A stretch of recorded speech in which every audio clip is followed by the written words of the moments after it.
Nintendo Switch, the console that doesn't need an introduction, the console that popularized and revitalized the idea of home console gaming on a portable device, the console that pulled off the idea of being a hybrid between a home console and a handheld, and the console that has a headphone jack has become one of my favorite consoles, heck, my favorite console of all time. Now, back in 2017, when the first Nintendo Switch trailer dropped, I honestly thought it was the coolest thing. I mean, you can play console games on the go, and it was seamless when choosing whether or not you want to play on the TV or in handheld mode. This was shaping to be my dream console, and I didn't buy one until December of 2024. Yeah, despite the fact that this looked so cool at the time, it wasn't enough to make me have one. Long story short, I never really had a reason to buy a Switch up until 2024, mainly because I'm a filthy PC gamer. But recently, I've toned down gaming on PC, mainly because of burnout from all the multiplayer games, and now mainly use it for media creation and consumption. And whenever I do game on it, it's just for a round of Team Fortress 2. So I bought a Switch just to play single-player titles because of it. And, oh my, I gotta say, this has become my daily driver for gaming. Released on March 7, 2017, the Nintendo Switch was the successor to Nintendo's biggest console bomb yet, the Wii U. Now, the Nintendo Switch has proved to be one of the best-selling consoles of all time, and rightfully so.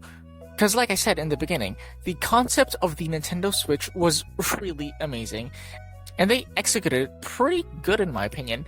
To be honest, the Nintendo Switch feels like Nintendo had finally gone full circle with this concept. Like, think about it.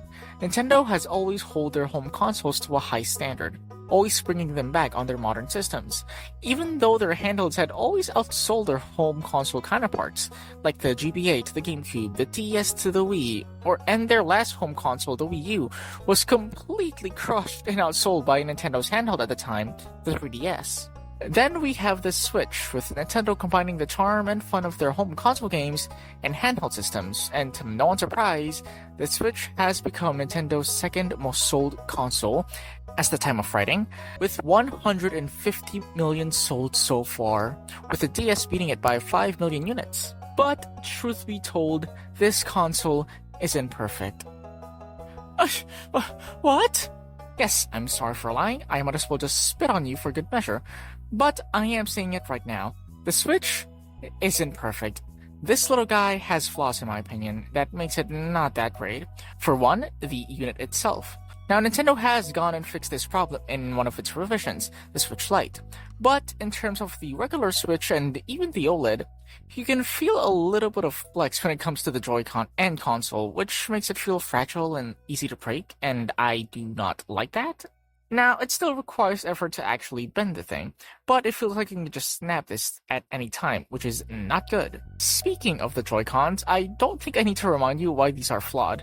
They are infamous for easily drifting.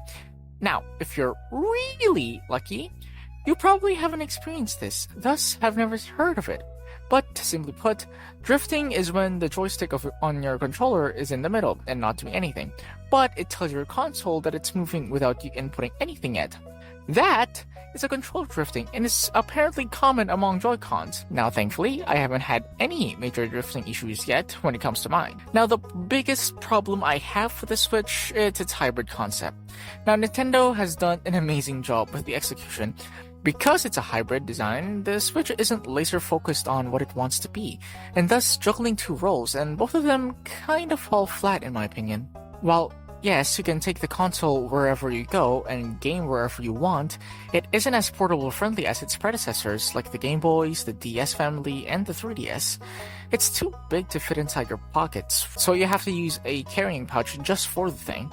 I don't mind this, but I gotta say, I really wish the Switch was pocketable like its predecessors. Now, let's take a look at the home console mode. It also just falls flat. Because of the raw performance of the device, I can't blame Nintendo for this, cause you can't cram a home console power portably.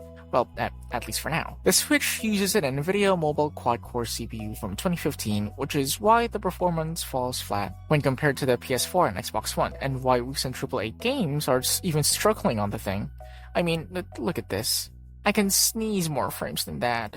But, despite all of that, this little thing has managed to become my favorite console of all time. And it's not hard to see why. I mean, heck, I like the color red, and the other reasons are here too.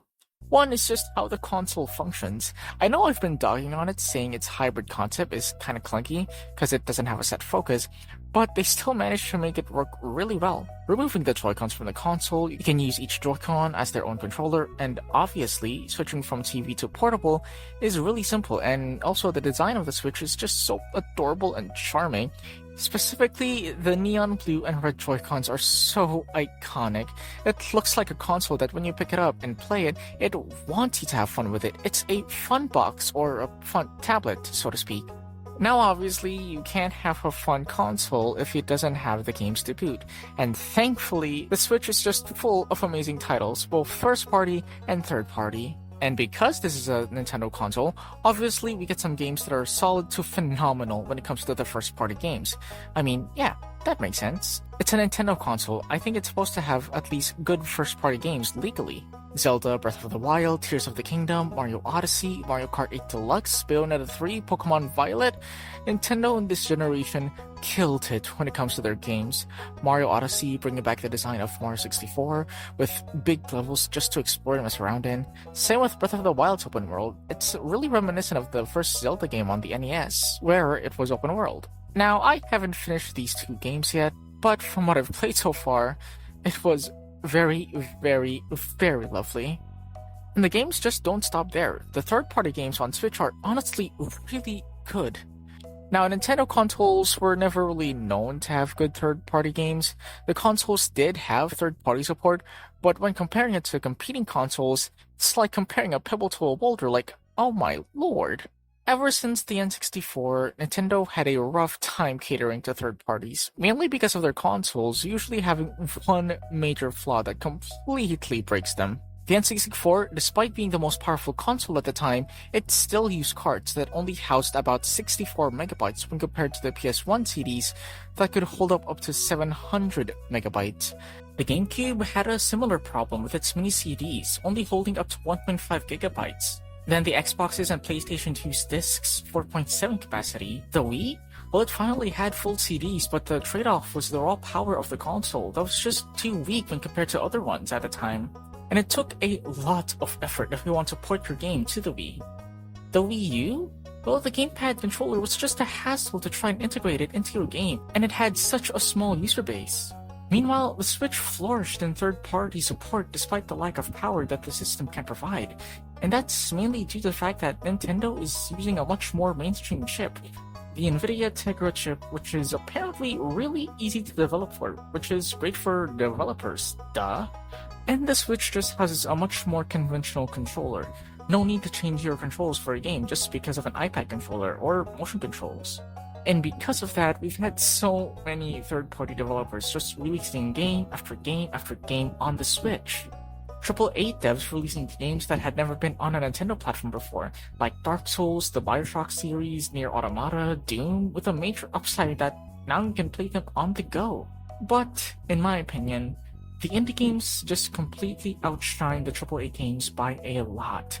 I mean, we were eating so good with indie games. Signalis, Cloudpunk, Hades, Undertale, Deltarune, Streets of Rage 4, Cult of the Lamb, Stardew Valley, and there's so much more. Now, I know the Switch is suffering from shovelware, but still, that doesn't hide the fact that there are some super tiny indie games on the Switch, which makes the console feel like a home for indie games, which is fitting in my opinion. Nintendo was always known as the most experimental company when compared to Sony or Microsoft, so experimental indies honestly feels at home on Switch. I love the Nintendo Switch. Despite the lingering flaws that the system has, it didn't stop me from loving it. The Nintendo DS was my favorite during my childhood, and up until now. But the Switch has taken the spot as my favorite console of all time. It's everything I could have wished for in a console. amazing games, and portability to boot. With the Switch 2 coming over the horizon alongside tons of improvements, I don't think that'll be enough to make me not love the Nintendo Switch. And I think it's gonna be a really long time before the Switch gets dethroned as my favorite console of all time. It doesn't have